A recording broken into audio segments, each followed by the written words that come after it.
Welcome, brave soul, I am the Forgotten Storyteller. Before we begin, tap that like button if you dare, and drop a comment below telling me where in the world you're listening from. And if you make it to the end of this video, I hope to see you in the next story. I hope you're ready, because I am. Let's begin. Our story today sets sail in the heart of a forgotten forest. Far beyond the humming highways and buzzing towns, past the places people remember on maps, lies a patch of wilderness untouched by footprints. And it's here, just beyond the bend in an overgrown path, that two friends decided to spend their weekend. Their names were Max and James. Best friends since they were children, the kind of bond that came with unspoken understanding, laughter, trust. They'd camped together before, by lakes and by rivers, but this time, they wanted something different, something deeper, something off the beaten track. James had found it, just a faint trail marked on an old paper map, not even visible on modern GPS. A tiny clearing in a crescent-shaped dip of land, surrounded on all sides by towering fir trees, like sentinels standing guard. No one had posted about it online. No reviews. No tags. No photos. It was perfect. They arrived late in the afternoon, with their packs full of gear and their hearts light with excitement. The forest greeted them, not loudly, but with that quiet kind of welcome, the kind you feel more than you hear. A bird trilling once in the distance, leaves rustling overhead, the sigh of wind between the trees, almost like breath. They hiked for nearly 3 hours, their boots crunching over pine needles and twigs, the light slowly filtering through mossy branches as the sun began its slow descent. And then, just as the light turned golden and the shadows stretched long, they found it. The clearing. It was exactly how James had described it. A patch of open earth, ringed in green, soft moss underfoot, the air damp and rich with the scent of earth and old trees. There was no sign anyone had ever been there. No ashes from past campfires. No markings. No disturbed soil. It felt untouched. The two friends laughed as they unpacked, their voices carrying in the stillness, setting up their tents side by side and kindling a small fire.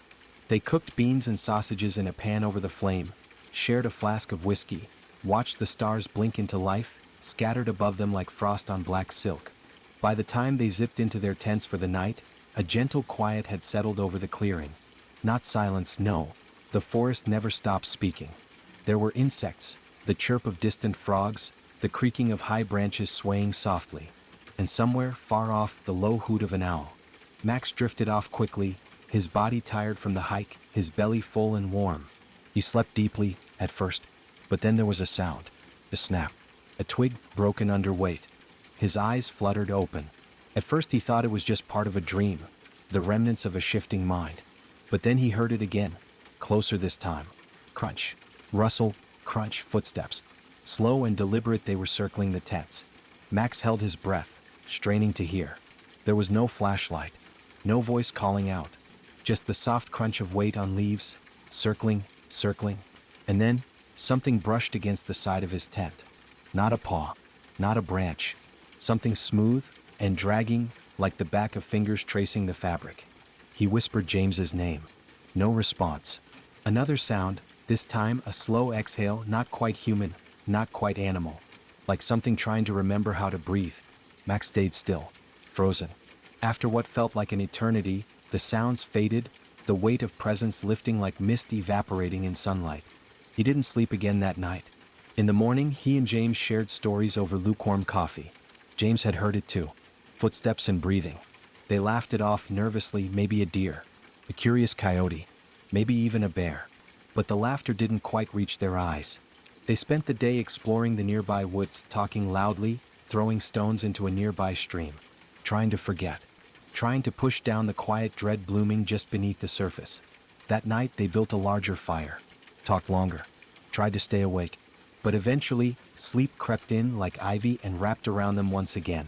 Max doesn't remember what time it was when he woke, only that the fire had gone out, and the clearing was drowned in shadows. There was movement, this time, not around the tent, but inside James's tent. There was a sound like a struggle, and grunting sounds, and then a scream. Loud and sharp, you could tell it was full of terror, but it was cut short like the snap of a bone. Max threw open his zipper, stumbling into the cold, damp night. He barely had time to see it. A figure, long and pale, dragging James through the underbrush. James's arms flailed. He screamed Max's name, One last time, before the darkness swallowed them both. Max ran. But he couldn't keep up. The forest closed behind them like a door, and the scream was gone. The only sound left was the wind. The fire, only embers now, glowed faintly behind Max as he stood alone in the clearing. James was gone. The silence that followed was unnatural, too still. Even the insects had stopped. No chirps, no rustles, like the forest itself was holding its breath. Max called out quietly at first, then louder. He tried to follow, but the path James had been dragged down was gone. There were no prints, no snapped branches, no blood, nothing. He searched for hours, wandering with a flashlight that flickered at the edges. The light could only push so far against the dense night, and the trees. They seemed closer now, as if they were watching. The deeper Max went, the more the forest seemed to change. No longer the same place they'd arrived in. The paths curved in ways they hadn't before. There were carvings now, deep in the bark of trees, shapes and spirals. And then he heard it. Not James, but laughter. Soft, brittle, like dry leaves being crushed.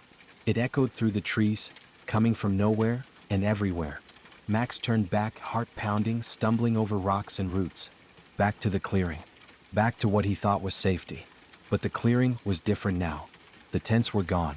All that remained was the ring of stones from their fire pit, smoldering faintly. Ash drifted upward like snow. Max fell to his knees, trying to make sense of it. He didn't sleep that night, only sat beside the dying coals, rocking gently, whispering James's name to the trees. At dawn, the sky was pale and gray, like an old photograph. Mist clung to the ground, swirling low over the moss. And still, no sign of James. Max didn't leave. He couldn't. Something in the forest wouldn't let him. He tried twice to follow their trail back out, but the path twisted, confused him. He'd walk for hours only to find himself back at the same stone ring, back to the cold remains of the fire. And every night, the presence returned. At first, it stayed at the edge of the clearing, just beyond the trees. Max would see it watching, tall, impossibly thin, with limbs too long to be human. It moved with a strange, boneless grace, as though it was always unfolding from itself. It would whisper things, just low enough to be heard but not understood. Not words, not language, but meaning. Max began to see things in the corners of his eyes. Flashes of pale limbs darting behind trees. Eyes glowing low, reflecting firelight. Sometimes, he would hear James's voice, calling out for help and crying. But when he ran toward the sound, there would be nothing. Just wind, and shadows and laughter. On the fourth day, Max built a crude spear. He was no longer just surviving, he was hunting. He knew it was still near, always near. He could feel its breath on the back of his neck when he slept. He could hear it circling again each night, closer and closer. That night, he didn't sleep. He sat in the center of the clearing with the fire high, the spear gripped tightly in his hands.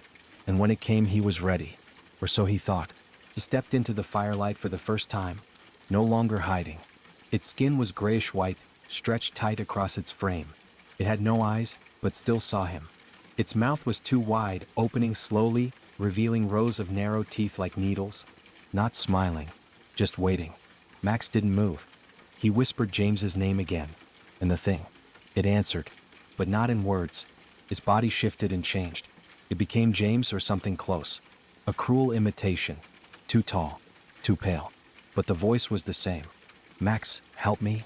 It reached for him. Max screamed, stabbed forward with his spear. And for a moment, just a moment, it bled. It was black and thick, just like tar. It shrieked, recoiling, twisting into the trees once more, melting into the darkness. And Max just ran. He didn't stop, he didn't rest. He ran until the forest began to thin, until the trees no longer seemed to bend toward him. And just as the sun began to rise, gold and soft on the horizon, he broke through, out of the woods, onto a gravel road. He collapsed there, alone, shaking, trying to get his head around what had happened. He was found hours later by a pair of hikers, dirty and wild-eyed, barely able to speak.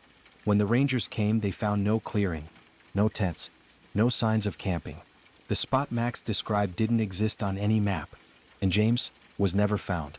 No footprints, no trace, just gone. Max never went camping again. He stopped speaking about that weekend entirely, but sometimes, on sleepless nights, he still dreams of trees, of eyes, of whispers, and of James. screaming from somewhere deep beneath the roots. Max returned to the world, but the forest never left him. He walked through life like someone only half awake.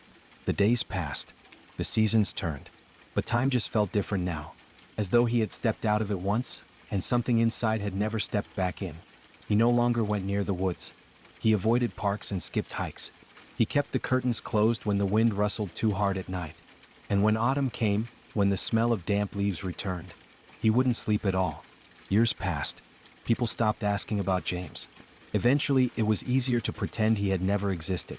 A tragic accident, a friend lost in the wilderness, filed away like so many other unsolved disappearances. But Max knew better. He remembered the voice, the long limbs, the laughter like dry leaves cracking underfoot. And he remembered the moment that figure, that thing wore James's face and smiled. He remembered, and in the quiet spaces of night, so did the forest, because the forest doesn't forget. It doesn't care about time, or reason, or maps. It is old, and hungry, and when it finds someone, when it marks them, it waits, patiently. It was in the third year, on a windless winter night, that Max heard it again. At first, just a whisper. In the corner of the room, behind the curtain, something breathing. Then the soft crunch of a footstep. He thought it was a dream. But dreams don't leave footprints in the snow outside your window. Dreams don't whisper in a voice that isn't yours. Max. He moved cities after that. Started over. But each time, the forest followed. Not all of it. Just a seed. A scent. A shadow or a feeling. And slowly, sleep stopped coming. He would close his eyes and hear twigs snapping. Feel moss beneath his hands. See trees moving in ways trees shouldn't. Until one night, he stopped running. He left a note. A bag packed with the same gear they'd taken years ago. And he went back. Not to the same trail, they could never find that trail again. But another one. A place just as old, just as forgotten. A place the forest would recognize. He walked deep, so deep into the trees. He walked for hours. Until the birds stopped singing, and the sky above seemed too quiet. He found a clearing. Not the same one, but close enough. And he set up camp. Just one tent this time and a fire. And he waited. He didn't have to wait long. That night, the wind carried a familiar sound. The drag of limbs across leaves. The slow creaking breath. The whisper. Max. He stood, and this time he didn't run. He walked toward the sound. The trees seemed to part for him, welcoming him, remembering. And in the distance, he saw it again. That shape, too tall and very thin. It stood in the middle of the woods, and something was beside it. No, not something, it was someone, James. Or what was left of James. His face was wrong, too smooth, his smile too wide, but the eyes were begging. Max stepped forward. The figure tilted its head, inviting. And as Max crossed the threshold between light and shadow, the wind stopped. No more sound, just breath and the pulse in his ears. And then silence. They never found Max either. Only his fire still burning, his tent untouched, like he'd stepped out for a moment and never returned. But the woods remember. They always do. And if you go quiet enough, if you walk far enough into the trees, you might hear it too. A whisper on the wind, a breath beside your ear, maybe laughter or maybe even your name.